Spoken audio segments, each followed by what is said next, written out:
Video' কৰ so cute এফালে হনুমান আছে সিহঁতৰ লগত কিবা কথা পাতিম অলপ বাবু হনুমান হৈ পিনে কেনেকৈ লাগিছে ভাল লাগিছে তোমাৰ নামটো কি কোৱাচোন গুঞ্জন বৰা আৰু তোমাৰ নামটো তনুজয় নাথ কিমান ক্লাছত পঢ়ি আছা তুমি 3 ক্লাছত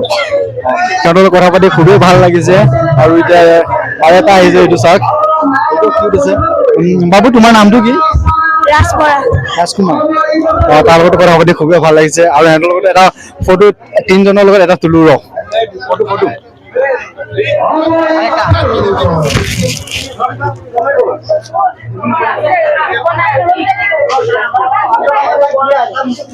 Thank you.